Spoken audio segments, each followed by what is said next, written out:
take yourself off hidden mode or whatever, non-cam mode. Feel free to interject and chime in. Like I said, the deck that's running is just a looping deck just to kind of get us starting. But the whole first 20 minutes, half hour, this is open forum discussion. Anybody else using ChatGPT? Any other use case examples out there? That'd be cool to hear.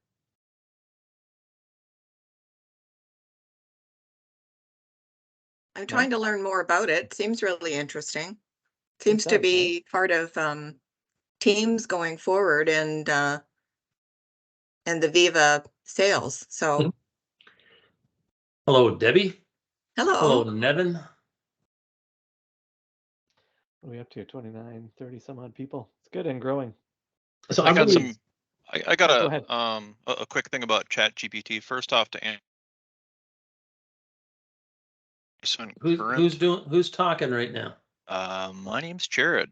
Jared, turn your camera on, Jared. There you are. There you Just are. like that. If there's a cat running around in the background, she just really wants attention.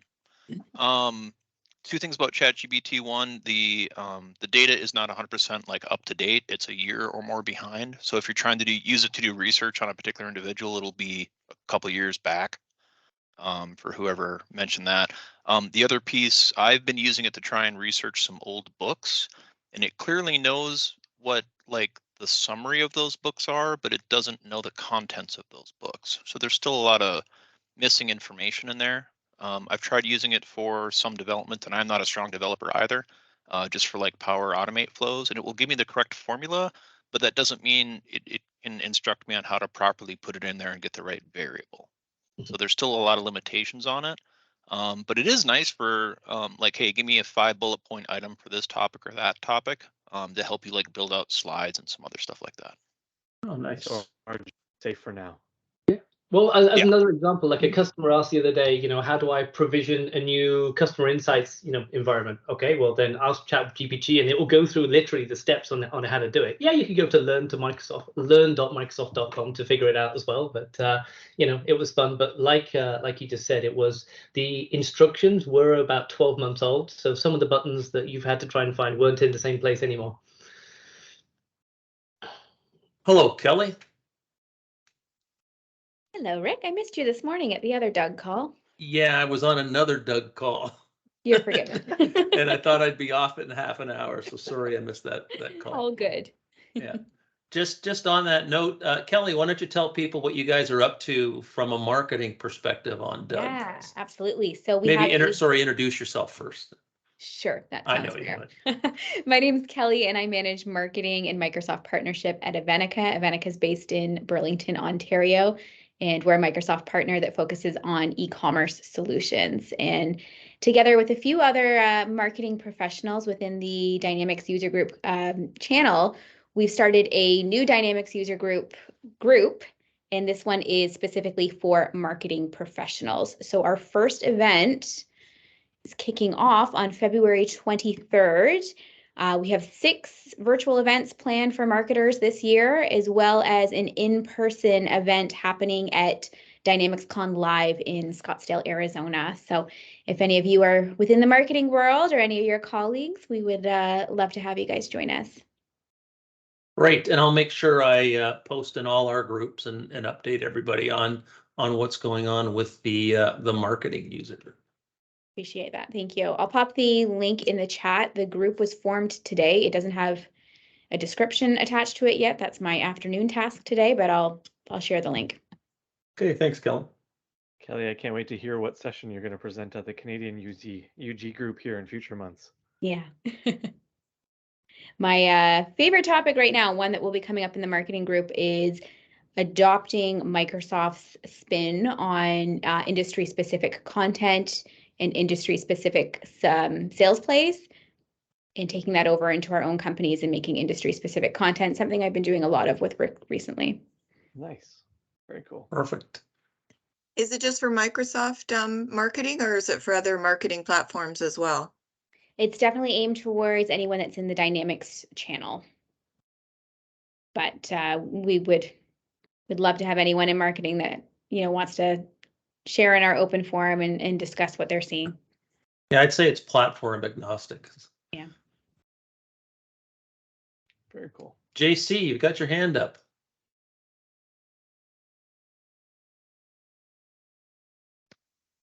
JC's got his hand I down. already spoke. Okay. I just forgot to put my hand down. All right. And I'm keeping my camera off so you don't have to watch me eat this cupcake.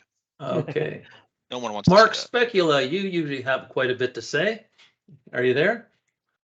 I'm here, but I just got back from the dentist, so half my mouth is frozen, and Okay. I'm here in person only. I'm not even going to share because I feel like half my face is numb. You can answer us with Chat GPT if you need And to. I just started playing with that. We installed it in the test version. We're playing around with Sales Viva Sales, and it's pretty amazing. Okay, great. Glenn Howie, I'm picking people off just so we'll get on the camera and say hello. Glenn, I'm coming after you next, Eric Sauve. Good day, everybody. Rick, good to see you again. Yes. What's new? What's new in the world of bagpiping? Bagpiping. For those Well, when we had our Christmas party, it was 2 Christmas parties ago, Yeah. Glenn piped it in and did quite a performance for us. Yeah, I learned a bit about the sound balancing on the Teams. Was it Teams or Zoom? I can't remember what we were doing back then. But there's some settings I have to adjust when I'm playing bagpipes over a remote meeting. But it's been, well, not as busy. It has been like everything for the last couple of years. Not a lot of in-person bagpiping. But Okay. Can I be honest and say we had to adjust some of our sound settings as well when you were bagpiping? I'm not surprised. I'm not surprised. They're not generally an indoor instrument. They can be, but you got to like them or you don't like them. I don't think there's anything in between. It's good at Christmas parties. Yeah. Eric Sauve, MVP, what's going on in Quebec?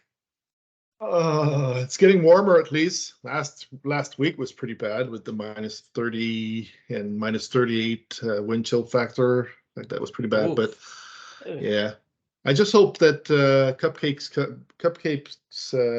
come after the bagpiping, because if you eat them before, you may get stuck through the pipes. Thanks, Eric. Who else am I going to pick on here? Craig Fleming. Oh, he's not coming on. I can only blow so Hey, far. folks, I'm here. Sorry. Okay. What's going on, Craig? Not too much. Enjoying the weather here in Regina. It's Okay. actually been quite balmy. So Mhm. keeping busy, trying to keep on top of all the new things coming out right now. So lots of exciting stuff. Okay, so for people who don't know Craig, he was one of the founders of ADX Studio, which was pretty much sold off to Microsoft and is now Power Pages. And he's kind of reformed his band and they're working again. What's the name of your new organization, Craig? We go under Strathcona Solutions. Yes. So they're out there doing Power Platform in the prairies. So hopefully they're going to stay warm. Okay, we got Dan Kotlianen, our friend from Sudbury. Dan, can you say hello? Yeah. Hi, guys. How are you, Dan? There you go. Doing great, thanks. What's new in the mining capital of Canada? That's right. That's right. Center of all the critical minerals that we're going to supply the world with. Okay, excellent. And are you right in Sudbury or are you somewhere around it? I'm right in Sudbury. I grew up in part of my life in Capriol and then moved out to Chelmsford and then decided Northern Ontario wasn't for me. So. Oh, okay. Yeah. Yeah, you got to love the outdoors to be up here. You got to love beautiful land up there for sure. Yeah. Okay. Anybody else want to say hello? Just raise your hand. We'll bring you into the meeting.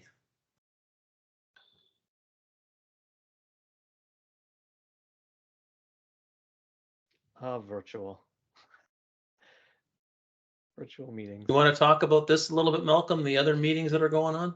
Sure. Yeah, why don't we do that? So we are, so I'm Malcolm McCauley. I am a co-chair here alongside Rick and Diane and a number of other volunteers who help put together content and, sorry about that, guys, things for these meetings. So we've been trying to keep our regular cadence kind of going at a monthly pace. I think this is our 4th one back. that we have. And we're really excited to hear from Scott here shortly, as you see on screen. We are going to try and continue with that monthly cadence where possible, but we're, as you can imagine, getting speakers aligned in the right dates and everything. So our hope here is to have a digital adoption focused chat here coming up sometime in March, and then another session in April. We're still ironing out topics for that. And then ideally and hopefully we get to come together in May. So we're still scoping out the best location for that and even the best date. But sometime in May, ideally, we're coming together probably at the Microsoft office or at the, what's it called? What's the Reactor is the other option that we seem to be toying with. So one of those two, we'll keep you posted, give you lots of advance notice. But once we get a date nailed down for that, we'll let everybody know. And hopefully folks can make it in, trek into downtown, and we can come together and meet each other. And Rick can, point us out on the spot when we're together in person and we can introduce ourselves. And we'll still do a virtual version for those not in the Toronto area. And ideally, we'd love to get back to, for those of you who've been around for a while, to get back to the place where we've got a set day and we've got meetings across the country, all sort of coordinated at the same time. So West Coast to East Coast, and we all do some networking, maybe a networking lunch or breakfast or whatever it might be, afternoon drinks if you're on the East, and then do a couple of sessions of content and then another networking to wrap up. So that's kind of the format that we're toying with. We used to do it, worked really, really well. Everybody kind of chimes into a joint meeting, whether you're at one of the locations or you're at home like we are today. That would be the ideal, but we may have to start small. Kind of depends if we can get all the moving parts. We have great support from the group at DUG. And I think, I haven't looked at the attendee list, but I think Liz was jumping on today. I'm here. Hi, Liz. How are you? Hello, Canadians. My fellow Canadians. So Liz is from the group over at DUG. There she is on camera. So Liz is from the group at DUG. And Liz, I didn't respond to your email. I don't know if any of us did. I'm very sorry for that. Do you want to take a minute to kind of highlight some of the DUG offerings and things that are out there? Or am I putting you on the spot? I would love to if you have a minute for me. We definitely can have 2 minutes for you. Oh, great. I'll take them. I'll stop sharing. You take over sharing. We'll give you the floor for a minute, and then we'll come back together for a couple quick things, and then we will get ready to turn it over to Scott. Fantastic. Well, welcome everybody. Thank you so much for having me. I really appreciate all of the dedication from Malcolm and Rick and Diane. You guys are just fabulous. I'm very close. My name is Liz Hallen. I'm the VP here at Dynamics User Group, but I'm pretty close to Canada. I'm located in North Dakota, so just kidding. Yes. So for those of you that don't know about Dynamics User Group, so Liz, hold on, Liz. Yeah. If you're going to say A, there is no pause between the last word you say and A. It's just, how's it going, A? Right. How's it going, A? All right. Sorry. Go ahead. That's better. Sure. Oh yeah, sure. You betcha. Is that better? That's Fargo. Yeah. That is Fargo.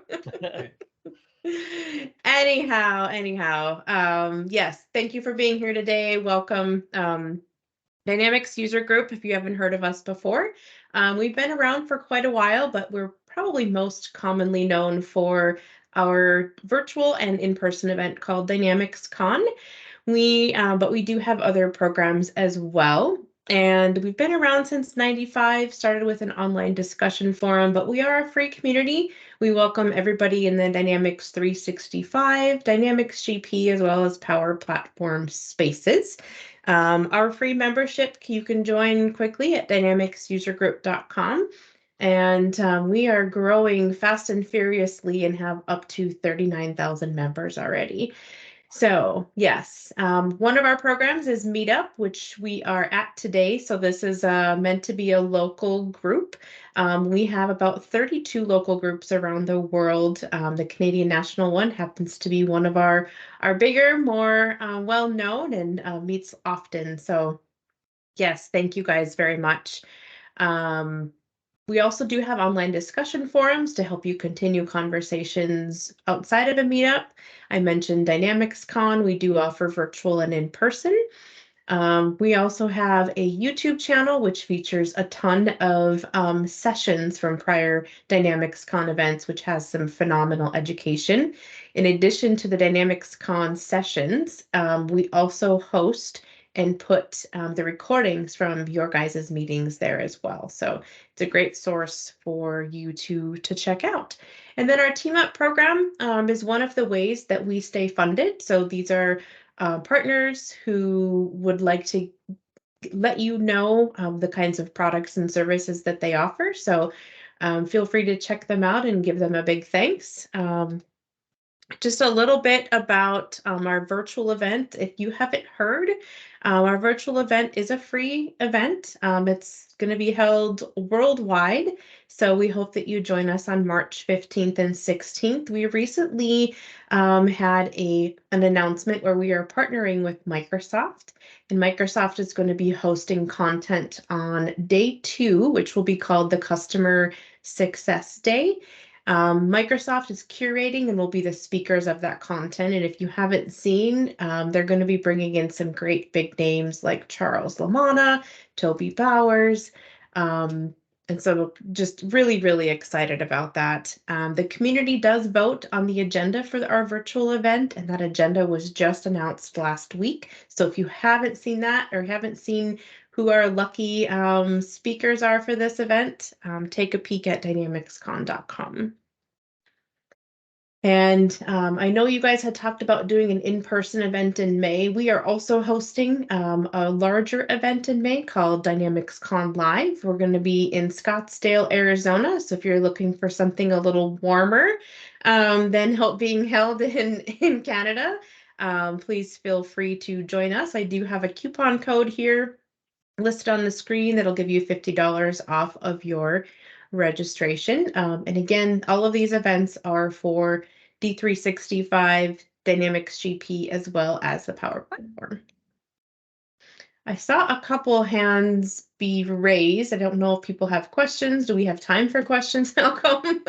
We do have time for questions, definitely, if anybody has one. But I noticed that it was generally put down right away and a reaction followed. So I think people were I know they changed the UI a little bit on Teams recently, so probably move the button on us. Move the button, yes. But to the point, if anybody has any questions, please don't hesitate to reach out in chat or come off mute and ask away. Yes. Do we have any speakers on the call today? I'd like to make sure I tune in to any fellow Canadians that are speaking at DynamicsCon or virtual or live. Great question, Kelly. Is anybody surprised that Rick will be? Yeah, is it just Rick and me? You and Nevin. Okay, awesome. I don't know, Nevin, did you accept? I signed up for all your session. I accepted. Okay, so Nevin's on. We got Nevin on the agenda as well. Cool. Awesome. But just on that note, day 2 is the Microsoft event. Day 1, we're going to be, it's going to be the regular DynamicsCon schedule, but we're having some roundtable discussions, and I'll be hosting a roundtable discussion on project management and another one on user adoption. So if you'd like to get involved with those roundtable discussions, by all means, reach out to me ahead of time, and I'll make sure you get notified when they're going to start. They're virtual, they're open to everybody, so I think we'll have a couple of good sessions there on day 1 as well. Yes. Rick, can you clarify the project management piece? So is it project management in the context of how Dynamics CE users might think of it, or so project operations, or? I think it's going to be across the board. I think we're going to, it looks like Nancy Calder, who's the head of the Center of Excellence for Avanade, will be doing a session on day 2, which is project management in general for Dynamics projects. So I think the roundtable discussion, it's just going to be general sort of best practices in project management. And, we'll look at all phases of the project. What do you do, pre-planning, during the implementation, post-planning, planning for the future. So I find these open discussions are very good if we can find the right guests to come in and have a chat. Yeah, absolutely. Great, thank you. Okay. Well, Thank you very much, Liz. That's a great overview, and excited to see things continuing to ramp up. It's always nice to see. Yes. Before we turn it over to Rick, who will turn it over to Scott, couple quick items. So first of all, you may have noticed on the rotating slide deck that was going over a little while ago, please engage, right? Use the chat, throw out your LinkedIn profile, connect. The whole purpose here is that we're coming together to connect with each other. I know the people I know on this call because of engagement in this group. Some of them I've known for years now because of that engagement. So you can make lasting connections here. So leverage it, but you got to put yourself out there. So comfortable to throw your link in chat or engage with each other. If you have ideas, whether it's things you'd like to see or would like to present, please let us know. Use the chat. I'm going to put a link in the chat in a few minutes. Feel free to fill it in. It's just a very quick form that captures any information you might want to share about what you'd like to see or what you'd like to present, including if you've never presented before and you'd like to, but you don't know where to start.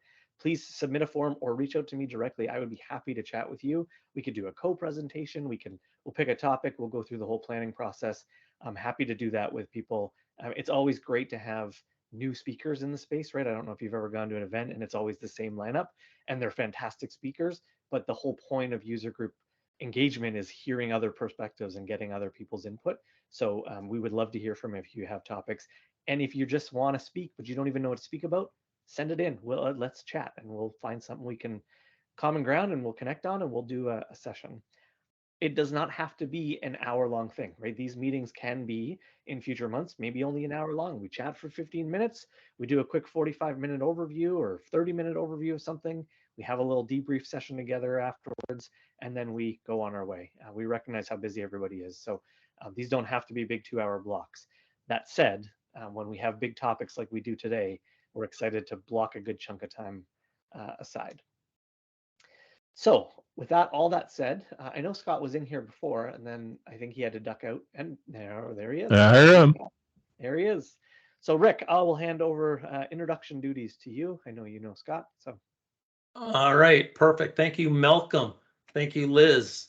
Okay, so today we've got a really good guest. So Scott Sewell, I've known him since I dropped into the MVP program around 2012, and Scott was ahead of me.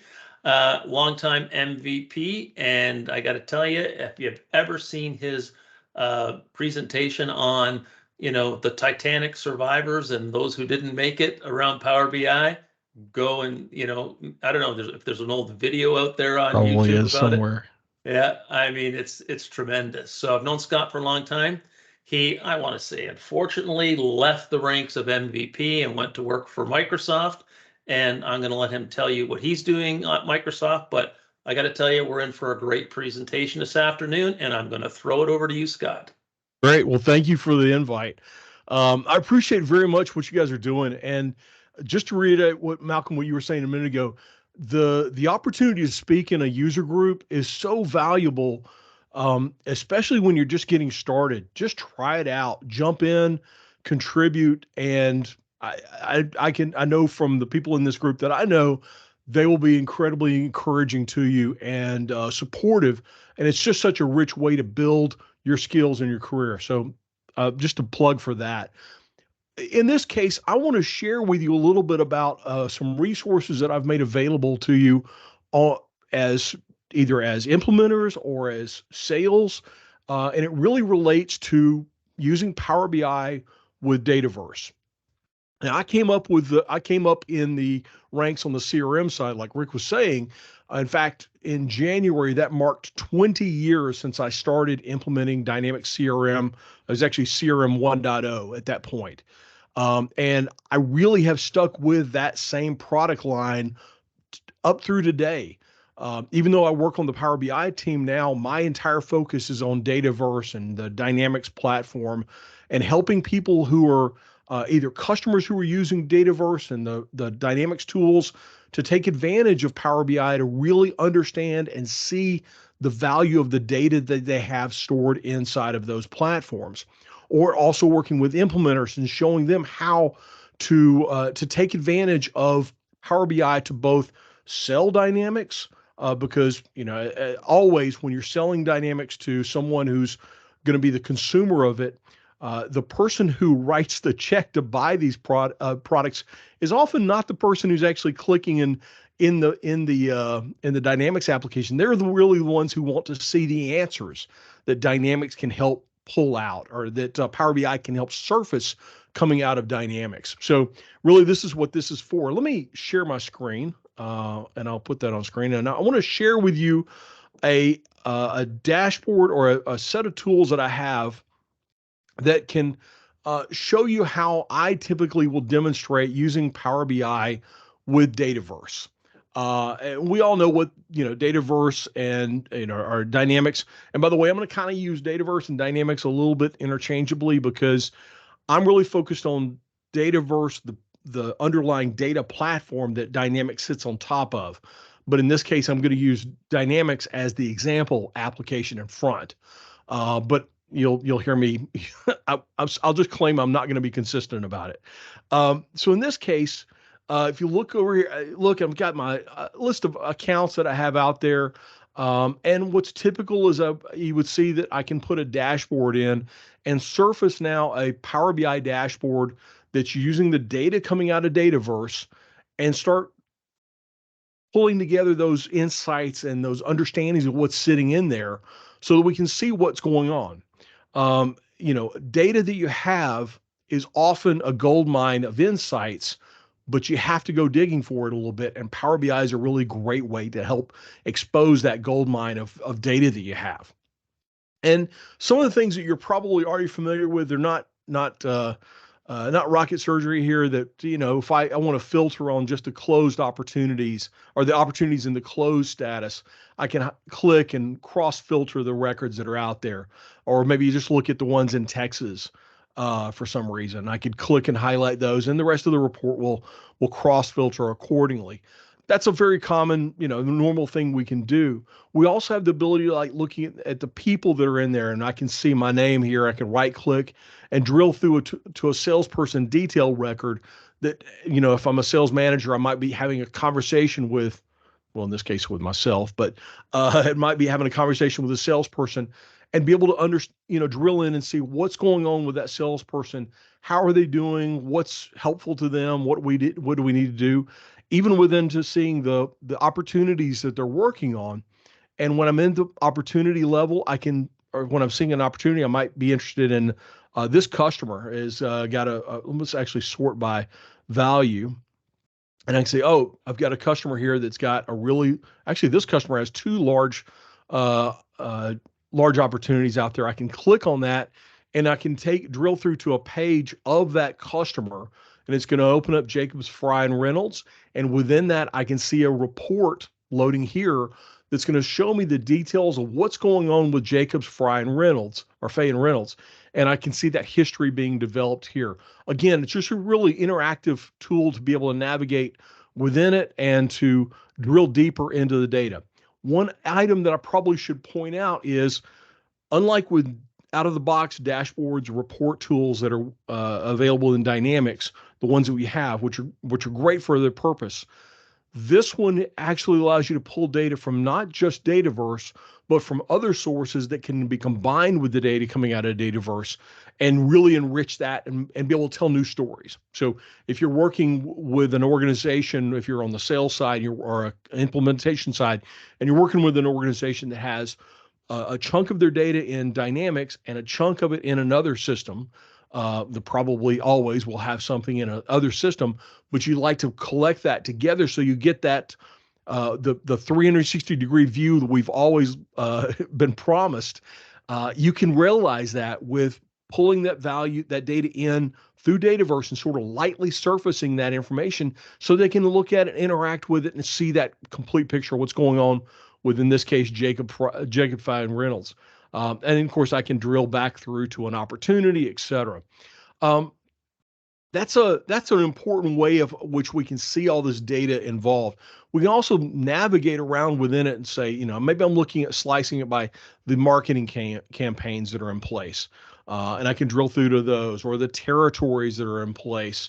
Maybe I want to see it as a graph, a chart, or even a scatter plot, and see that over time and play that back over the years and see how those different organizations dealt with that over time.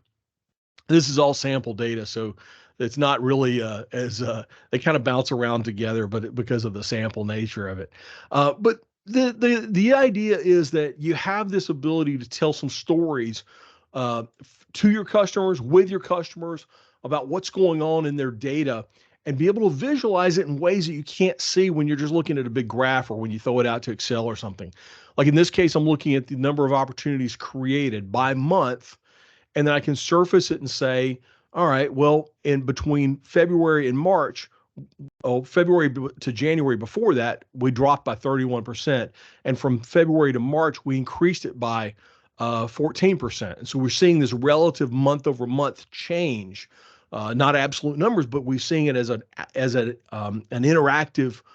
How do we do compared to the previous month, or whether it's looking at one opportunities, or conversely revenue one that's out there, or even the average revenue. So just different ideas that you might be important for a user or an organization to understand about their data, and whether we want to look at it by marketing, by ownership, or territory, et cetera. We have other ways, and we're slicing that. Again, I would probably definitely would never put all of these dashboards in any single organization. But I really wanted to kind of give you a flavor of the types of things that are in here as demonstration tools or ideas to spark that you can use. We can look at win-loss ratios, and even in this case, we're seeing the win-loss ratio where we see some users are doing really, we've got over here Gabby. Gabby is closing like 69% of her opportunities, which is fantastic. Maybe Gabby's sandbagging those opportunities. But on the other hand, we have some folks down here that are not closing opportunities as quickly as we'd like them to, or as completely as we'd like them to.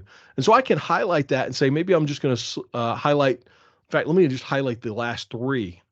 There's the last three. Well, four. Okay, there's three. So I highlight a handful of folks that are down here and say, I'd like to understand what they're working on. How are they doing? And I can take that list, and using the ability to embed Power Automate, another part of the Power Platform, using Power Automate, I can pass this list of salespeople over to SharePoint list, or send it to a web service, or send them an email, or whatever it is, and roll them in the video training. Whatever that other end action is on the other end of this, I can take the data that I have in Dynamics, surface it, and analyzing using Power BI, and then from there I can take action on it using Power Automate to then drive to that goal that we have of completing that.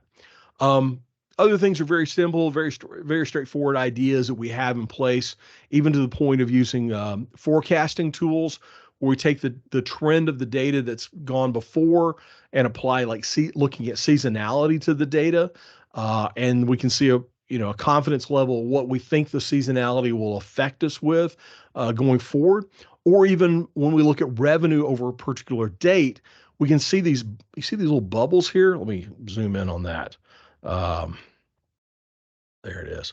So we see this little bubble that's popping in on that chart. There's another one up here, a bubble that we can see. That's what we refer to as an anomaly detection. It means that on that day, there was an unusual spike of either higher or lower revenue in this case. But based on what was going on that day, it was an unusual spike. And we can actually internally analyze this using the built-in, and this is like no code kind of thing. We can look at it and say, what are the anomalies that happened on that day that we had an unusual spike in sales for that day? And we can see the possible explanation was, well, the consumer services industry had an unusually high revenue for that day, or campaign, or the U.S. Territory West had an unusual spike that day. But it gives us an idea of being able to look at this data and then go further into it and understand or get some ideas of what might be happening. Finally, last page I want to point out to you is this idea of the insights tools that are built into Power BI. And I'm going to show you how you can get to these in a second.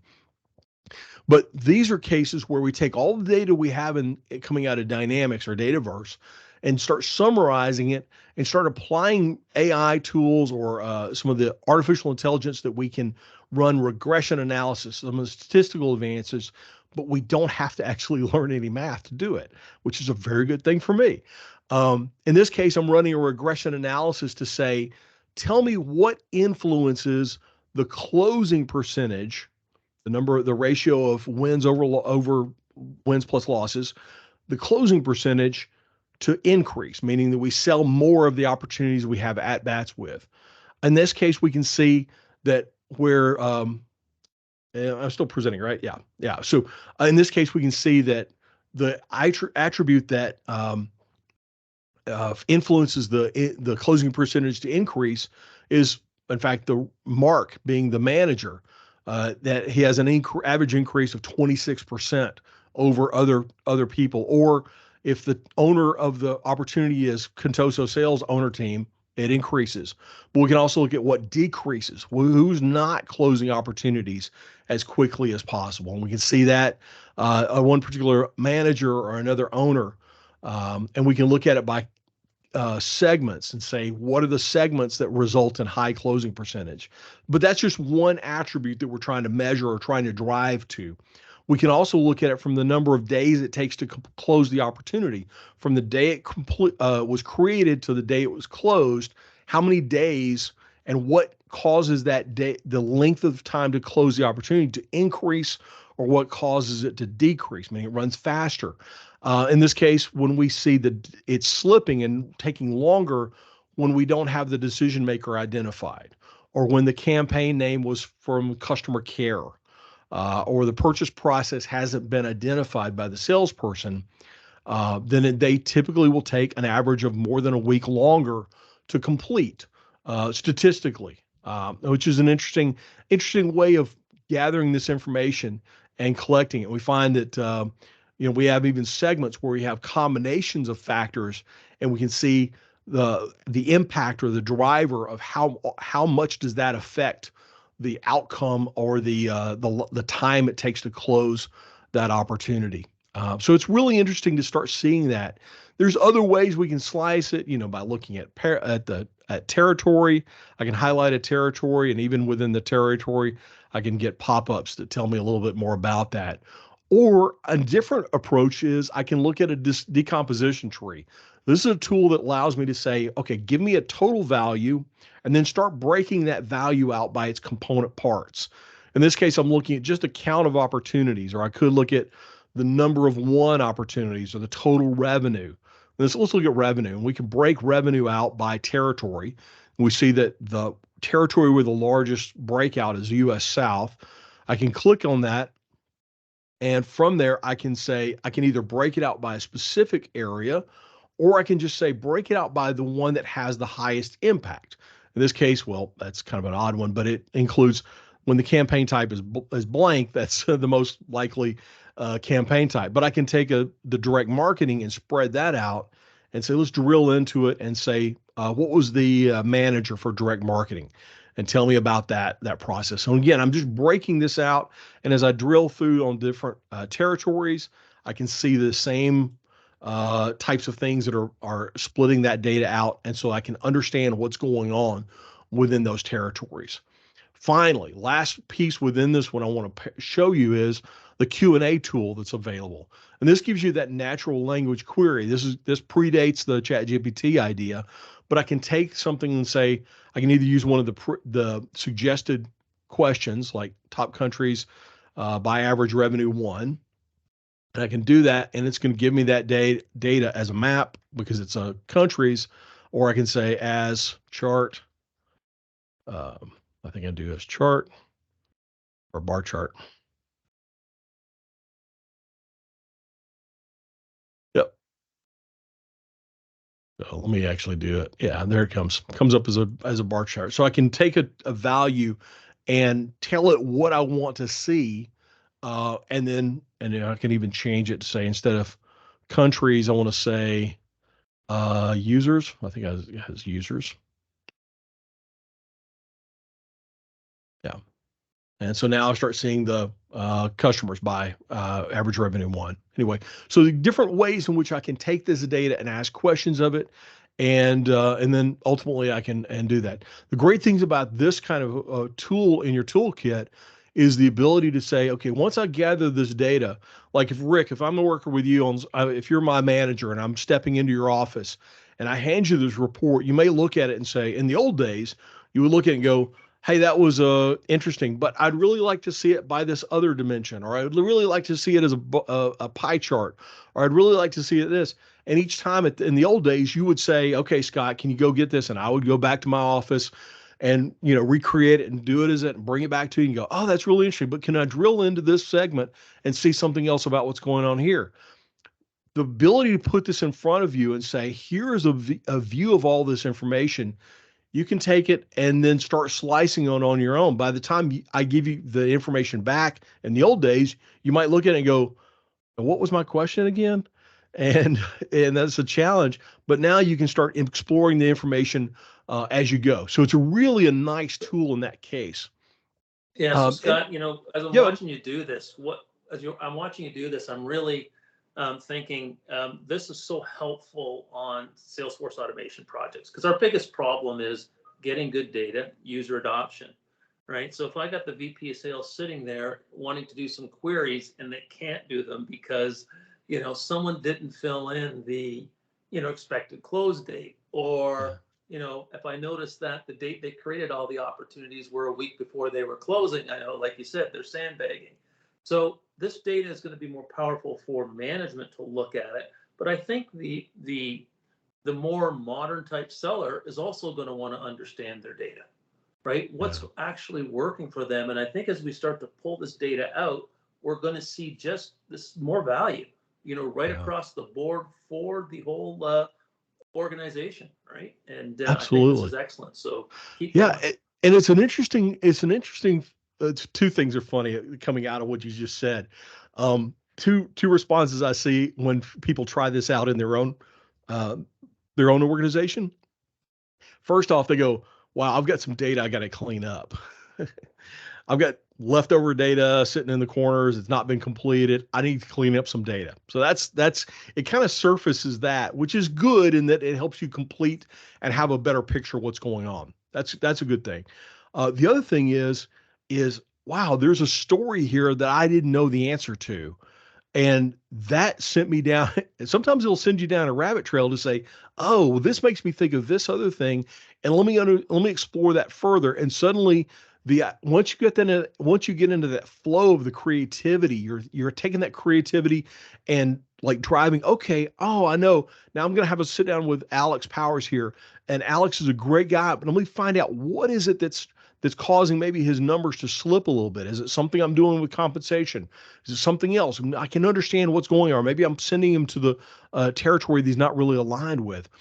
Those are the things we can do to help understand what's going on, even to the point of saying, if I wanted to slice it by, let's go back to a real big month. Just on that one note, Scott, before you go ahead, and you just brought something up. So when I'm sitting down with a sales rep, I can tell with this type of look at the data is from a competitor point of view, which sales reps lose more to certain competitors, and where in the sales cycle are we losing? Like, are we seeing them drop off very early against a certain competitor, or do they tend to bring them right through? Or let's say, I'm a Microsoft partner and I'm selling against Salesforce.com. Which one of my people win more deals against Salesforce.com? And how do they do it? What's the process? So this is outstanding. Thank you. Yeah, so it's good. It's so much fun. And the number of opportunities and the number of ideas you can take with this is amazing. And it really is a once you kind of get the challenge is get your data in there, and then the creativity kicks in and you start finding new ways to do this. By the way, if you notice this narrative on the left-hand side, this is what we call smart narrative. And it's filling in this data. It said March, and it's using AI to fill this out. It said March 2023 accounted for 39% of my open revenue here. So we see that in March is 39% of my open revenue. If I click on that, if I click on it and say, let's look at let's look at a different month here, like November. Let's get one with a big bunch of more data in it. But as I click on it, I'm starting to see the narrative start switching up, and maybe I filter it by proposed stage. And as I do these different stages, I can see the narrative change. This narrative can be combined, and so you can start adding in the values that you want to see, and ultimately you can just grab it and copy it, paste it into an email to somebody, whether it be on a individual user or on an account or whatever territory, whatever actually you're managing. Lots of opportunities within that. Now, having said that, one of the cool things about this process, what's happening now, not only is it the ability to embed things into the form itself and have the form drive the report and filter to that user. You know, if I switch over and look at Chris, it'll open up Chris's record, and then it passes the GUID for the record I'm on. It passes that to the report, and so the report can be filtered. And Chris doesn't have any data in here. Let me see if Dan has some. But it'll pass it in as a user. And so we're seeing Dan's data now. And so Dan's patterns are a little bit different than we saw with Alex. So again, it's that ability to say that I build one report and just filter it to the context of the record that I'm on is really valuable. Let me point out on the other end of this, what's happening in the backside of this. This is now part of the solution management process. I can bring in a solution, in this case, Power BI for Sales demo. And the solution I've provided, I'll show you where, I'll give you a link to it, and show you how to get to this solution. If you import it, and this one is, in this case, I imported it as an unmanaged solution, but I have a managed version and an unmanaged version that you can use. You can import it, and in that, it'll have just the account form that I showed you, and just the user form that I showed you, and it won't overlay or mess up your existing forms or your existing views. It's got everything containerized into an app. And so once you do that, you'll have an app in your environment called Contoso Sales Power BI. And you can use that as a demonstration example on demo data. This app is built with only out-of-the-box fields and tables, so that it literally can be plugged into any Dynamics CRM sales organization. And it makes some assumptions. It makes the assumption that you're using revenue and you're actually closing your opportunities and using sales stages. So it makes some assumptions like that, but nothing in this requires that you add or remove any fields to your existing implementation. So you'll see that show up. But I bring that in as a solution, and it creates the reports like in this case, I've got a report and a data set. It creates all those, and it publishes those into a Power BI workspace that's dedicated to Dynamics or to this environment, and it manages that. And so it's like this complete picture, and I can pick this up and move it to another environment. And all I have to do is, as I import it, I have to give it two parameters that say, what's the time zone difference from GMT, and how many months of history do you want to pull in? Give it those two parameters, and it automatically picks up which environment I'm in, because it uses an environment variable, pulls that in and makes it a part of it. I say all that, that's a lot to take in. What I want to point you to is this URL, and I'll grab it and drop it in the chat window here. And it's a GitHub repository that I have out there, and it points you to, it describes how to use this and what the assumptions are, what fields are there, and gives you a little idea of what the data model is involved. And there's two variations. One uses a connection directly from Power BI to Dataverse through the TDS endpoint, so you don't have to set up anything else. It just automatically connects. It's kind of scary how easy it is. I've dropped in the reports themselves, as well as the solutions, both a managed and an unmanaged version. So if I click into TDS based, you'll see there's the ownership report, there's the customer report, there's the sales report, and then a managed and an unmanaged version of this. So you can get that, and I'm going to point it out to you, couple of reasons. One, it's a quick demo hit. It's a quick way to light up your demo and create some new value in your demos. Secondly, once you pull this out into your environment, you've got a full copy of my report that you can download. And in this case, let me load it up. Here's a local version that I've pulled into Power BI Desktop. Same report. This one's pointing to a different environment.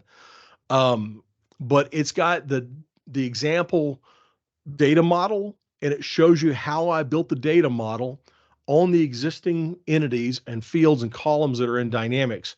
And in fact, you can click into it and say, I want to see what the transform looks like. How did I build those let's move that. That's kind of dragging off to the other side of the window here. Just a second. Let me grab the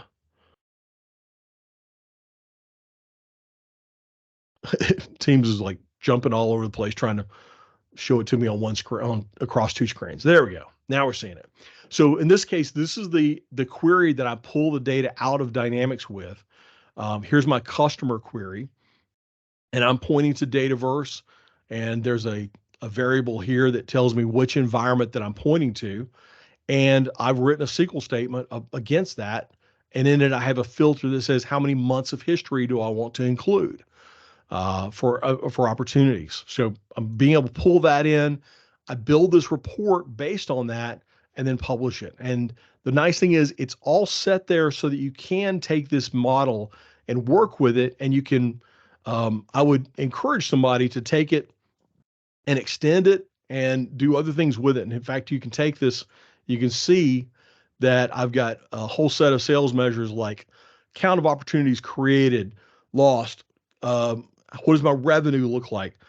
Forecast revenue, won revenue, et cetera, as well as looking at time intelligence measures that say, show me the year-to-date growth or growth over a period, my closing percentage, my month-over-month percentage difference from the previous month. How much did my closing percentage change month-over-month or quarter-over-quarter or year-over-year?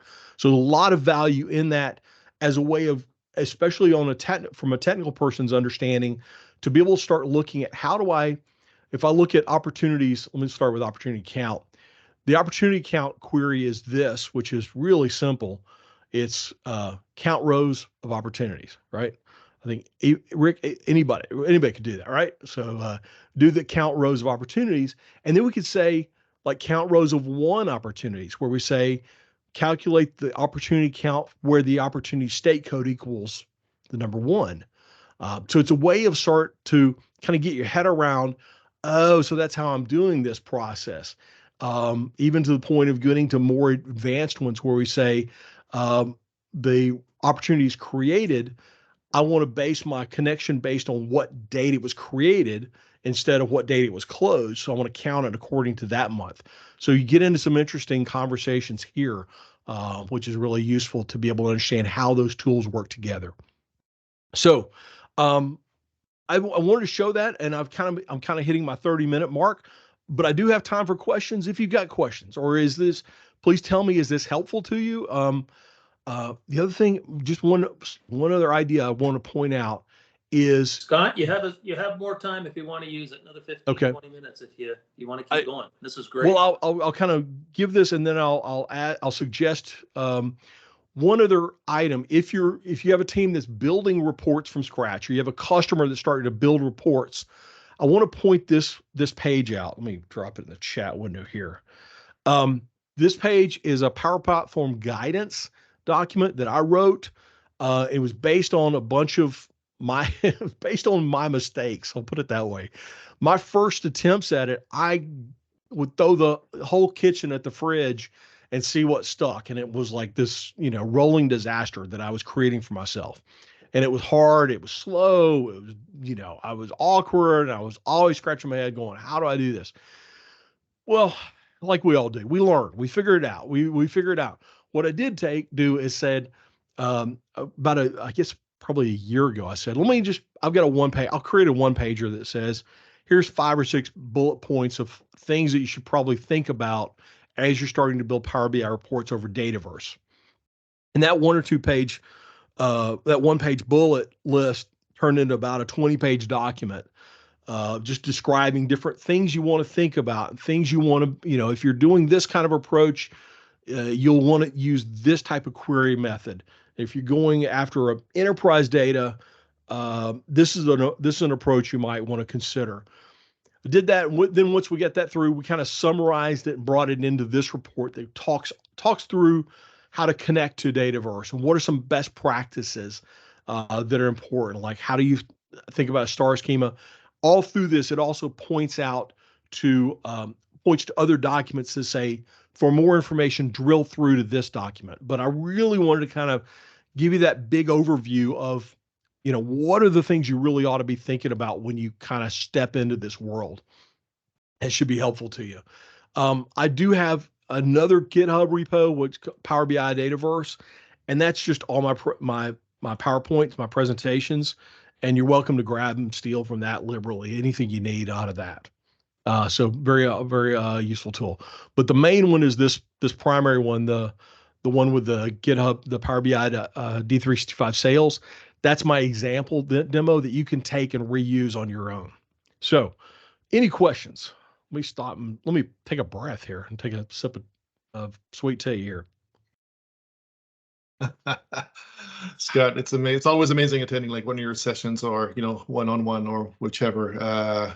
Hello again. We chatted a few months ago, and I'm really glad that you shared that Power BI modeling guidance, because I think for many of us who are, and I think it was the same thing for you, many of us who are coming from a Dynamics background with the way we think about data, coming to Power BI, we're making so many mistakes, and this guidance helps a lot. Good. Thanks. Good. Yeah, it's interesting. I think, Eric, as we talked about a while back, one of the things that's interesting is in Dynamics, if you're comfortable with the dynamic schema, which, like I said, I've been on it for 20 years, so I knew it. You got tables and columns and relationships. Oh my, got all this in there, right? And then when you move over to Power BI, you look at Power BI and you open up fresh and you go, oh, there's tables, there's columns, there's relationships. So let me just lift and shift and shove it into this other application and hope it works. That's not a good approach. Nope. Taking it piece by piece and moving it in, kind of being strategic about it and thinking about it in terms of an analytical model, not a relational model, saves so much time and effort. So yeah, this should be helpful to you. So much. I had a question for you about the AI portion. So like in the dashboard you were presenting, there was like the analytics of the trend or something like that. Yeah. Is that like part of the Power BI features, or it's something specific that you had to implement? That is part of Power BI. And okay, cool. Now I don't want to oversell it, because it's a great way to kind of throw up some ideas at first. Mm-hmm. It uses there's kind of a black box to say, here's the forecasting model we're going to use. But it's an interesting way to get started on the idea. Oh, I'm sorry, let me go back to the previous tab here. My trend analytics. So it kind of uses an out-of-the-box model that we can say push forward. So it's not tuned to any one person's organization. You can make a few adjustments to it, but it's not like as crisp as you would want to eventually get into your own org, where you've really got all the controls and you're turning the knobs on exactly what's important to you. Yeah, but it's a great way to start with the idea and say, especially on the anomaly detection, it's like it pops up ideas and say, hey, is this something? And you look at it and go, oh, that's nothing. Okay, fine. But if it is something, maybe it's something you want to drill into further. Yeah. So I kind of take it from that approach. Nice. Thanks. Sure. In fact, if I come back over here and look at the trend analytics, and see it, I'll point to what it looks like on the form. In this case, I only have a few hundred opportunities. So this one doesn't have really enough data to light this up as much as you would want to. This one's pretty lightweight in terms of that. Anyway, so it's an idea. Hi, Malcolm. So Scott, hi. This is amazing. Thank you, as your presentations always are. I have perhaps a bit of an off-topic question. It's directly related to this, but also not. the Insights tab where you're leveraging key influencers. Uh-huh. And don't let this derail you. We can come back to this later if you want. No worries. I've been playing around with that a little bit here and there, and in the 5 times I've tried it, I've had success probably twice. Okay. Any tips that you can share with folks on how to approach this tool when you're trying to figure out like what kind of information should I lean on? How should I structure that data? Because that seems to be a challenge point for some. Yeah. First off, key influencers loves data. It loves lots of data. And 2 things. One, sample data, you have to really work at your sample data to create, because you're kind of taking, if you just use use Excel and do random numbers, and every opportunity has a random sales amount, your data is not going to light up the way you'd want it to. In fact, because everything's flat, there's it all comes out to an average, right? So actually, let me edit my parameters here for a second and change my endpoint to do that and pull in 120 months of history. Click that and apply the changes there. So it's gonna load the data back for me. In my case, I put a lot of effort into shaping my sample data so that there's correlations between certain values. Like some campaign types, I kind of bump up the likelihood of those things winning an opportunity, or bump up the total revenue won on those. I spent a lot of time in Excel goofing around with my data, trying to create some stories. I sort of back the data in and get that data, those stories there, so that I can use key influencers to find those things, those Easter eggs that I've hidden in my data, right? It's a little bit of a challenge. Now, if you have real world data, that's part of the challenge, is because I'm creating synthetic data. I'm creating it out of Excel files, right? If you're looking at real world data, that data can be really interesting to start pulling in and saying, what do we have? And it really likes to have lots of data to be able to find those correlations. I did a sample for a customer that dealt with safety equipment. And so in that sample data, I was trying to say, okay, I was looking at the time of day that they did a test on the sample data, and the time of the facility they were in, and the person who trained them, and how long had it been since the last time they trained it, and what was the humidity in the factory, and what was the average temperature for the day. It took all those factors together and sort of spiked it here and there with some increases in the safety value. So it was kind of interesting to do that. But you do have to, if you're creating data out from scratch, you kind of have to spike it a little bit to get the story to light up. Got it. Okay, thank you. By the way, here is just as you've already seen this, but this is how easy it is to modify this, and you don't have to use any. There's no. Let me turn off that so you can see. There's no values that you have to. Like I've already got. Let's see. I don't have industry in there. Let me drop industry in there, so I can drop industry in. I'm causing this to recalculate by just dropping a value in and saying, okay, include this as one of the explanations to what might impact this outcome. You just drop them in there and it recalculates for you on the fly. So it's good fun.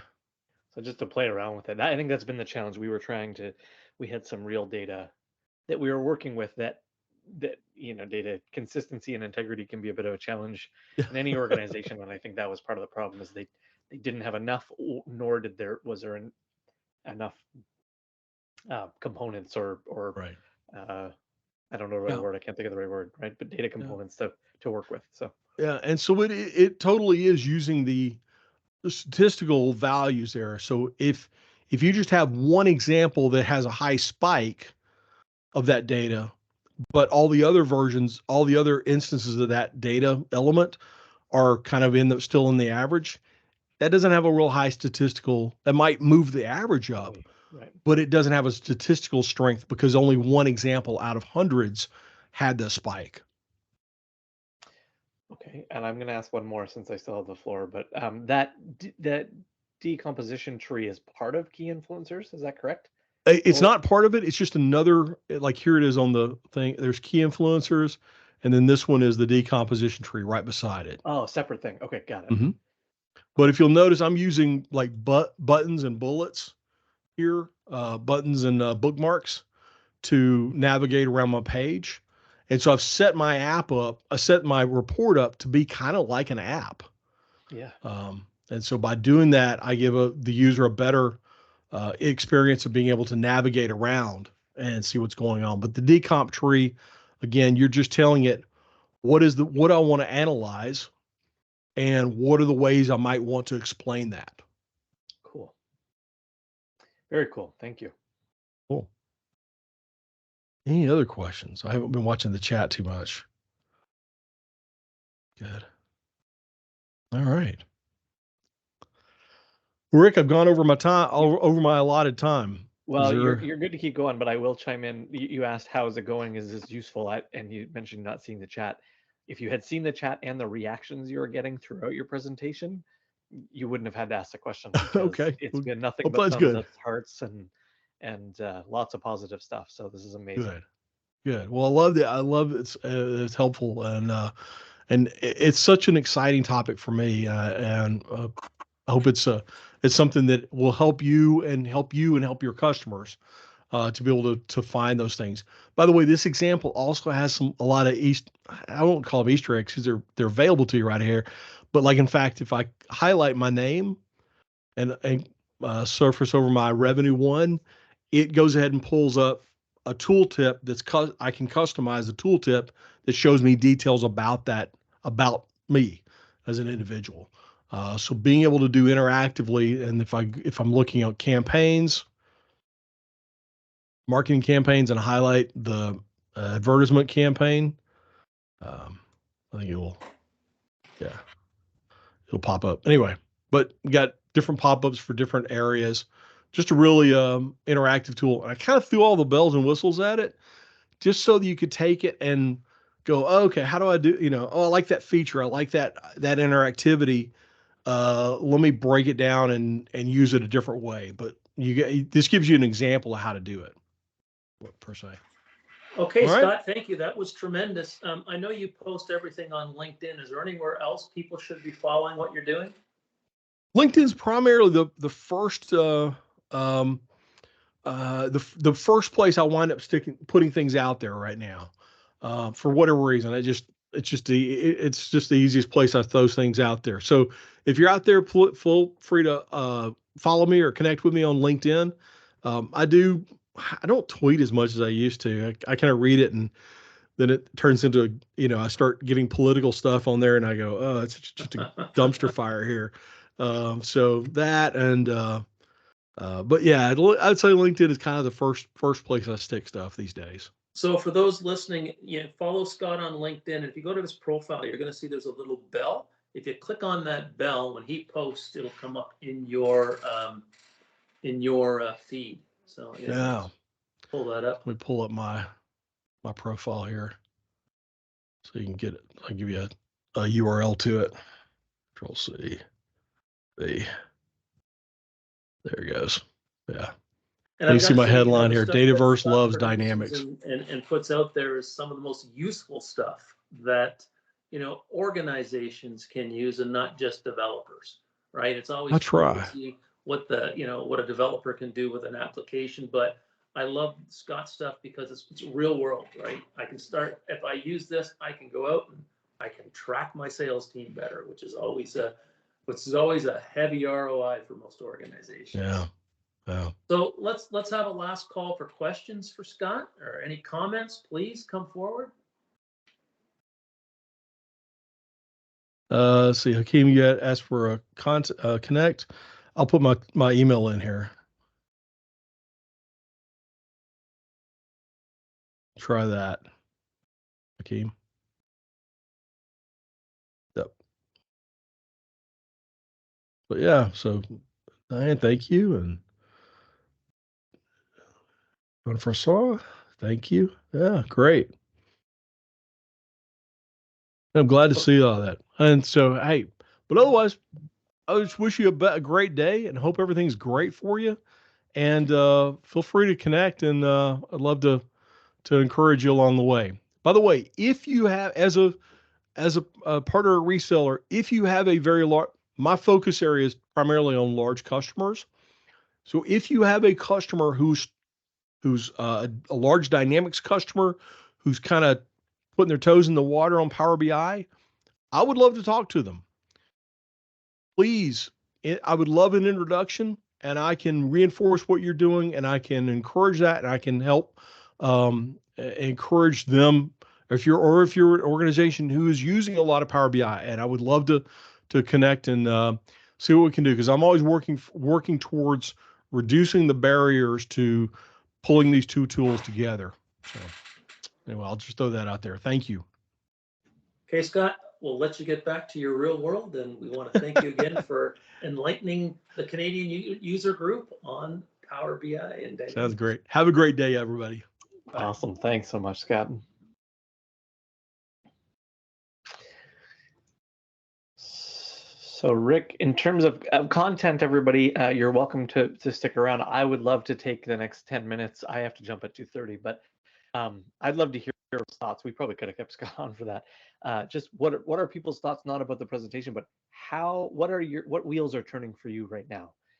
So let's take 5-10 minutes. Just when I look at that, and I'll start the discussion.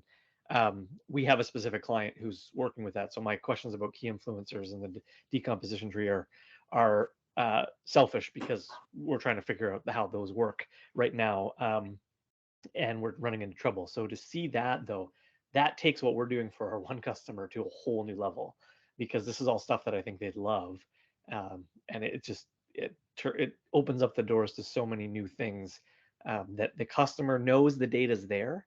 They just don't know how to dissect it and get at it. And so Scott making a resource like that available is amazing. Any other thoughts, or anybody else dealing with customers? And I think if you're showing this to, and of course we look at sales files to the VP of sales, I mean, you're going to open up a whole conversation of, oh, I didn't know we could get that out of the system, right? Yeah. So, yeah. And that's what you want to do, right? You want them to say, wow, this data is even more important than I thought it was. And it's going to help them do their job better. So anything like, absolutely, there's lots of videos of what Scott has done. That's what I like about his following his feed. So there's some nice short videos you can post out there, show internally, that I think will impress people. Yeah, the first thing I thought of seeing all of that was, how many out-of-the-box dashboards and views have I created to get that screen? Right. To try and get even close to what that all shows, right? And it's interactability, which I know dashboards and out of the box has, but it feels totally different on the Power BI side. So really exciting. It's amazing stuff. So our next session is coming up when? On great question. March the 9th, I believe. And we're looking at doing something on user adoption. So we've got a couple of presenters we're lining up for that. Any feedback for April? Any ideas or things that you'd like to see? Any comments on curriculum? You can either type it into the chat or get out here and say your piece. Wave 1 release? Yeah, I was going to say wave 1 release. Yeah, because that'll just be hitting the beginning of April, and usually Canada goes first. It's usually one of the first countries that they deploy to. Usually very early on. I guess we'll need a Microsoft speaker for that, Richard. We can do all sorts. We can all pitch in and say the things that have blown up over the past 2 weeks. So if you're a partner and you feel you can handle that presentation, please connect with Malcolm or myself or Diane, and we'll ask you some questions. Or we'll get you in. User. If you're a user or a who's been user, using if the you yeah, if you're a user and you've gone through wave 1, I want to meet you. if because I know the release stuff documentation's come out, so there's been all kinds of posts and blogs from Okay. people about here's what's new. Yeah. The new release planner allows you to make, if you haven't looked at it yet, go to the learn documentation and follow to the release planner. They call it a planner portal. Allows you to build your own. If you sign into that, you can build your own release plan based on the things that are most important or interesting to you. So if you're a user and you've gone through, you don't have to be a partner. If you're a user and you've got a release plan and you want to tell us what you're following and why, that's totally valid. Great idea. That's a great subject matter content for something like this, because what you're interested in, probably if you're interested in it, there's probably other people who are too. And there's also probably people who have no idea that feature is even on the radar. So it'd be great for you to highlight that.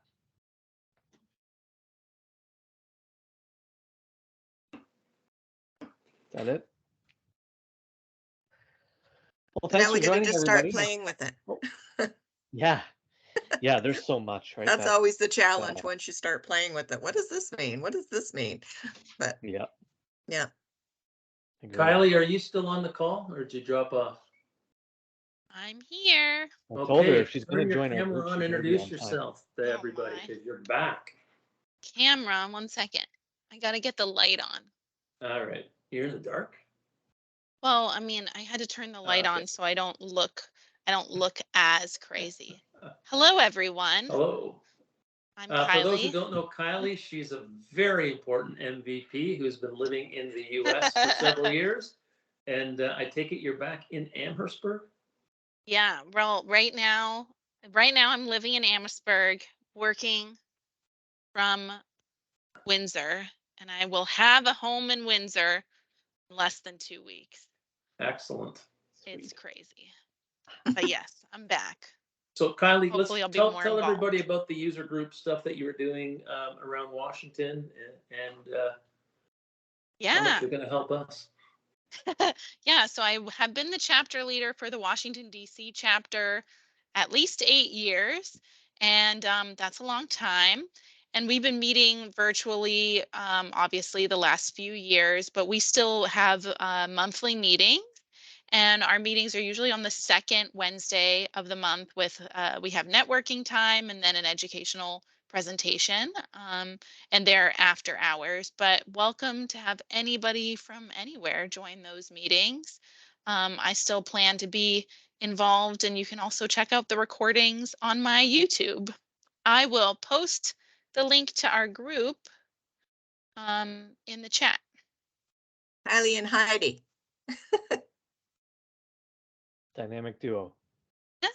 Yeah, Heidi and I have spoken together lots of times. 50 tips in 50 minutes. We'll be doing that presentation for DynamicsCon coming up in a few weeks.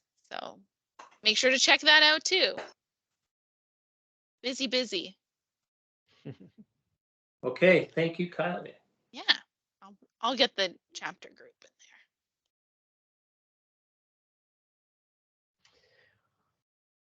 Well, I myself have to duck out. People are welcome to stay if you like awkward silence. You're welcome to hang around, but I'm going to duck out myself, and we hope to see you March 9th, as Rick said. Still firming up speakers and details, but it looks to be a digital adoption group that will focus on some of the out-of-the-box features that you can use to kind of empower users to search and find information, and then more of an ISV solution.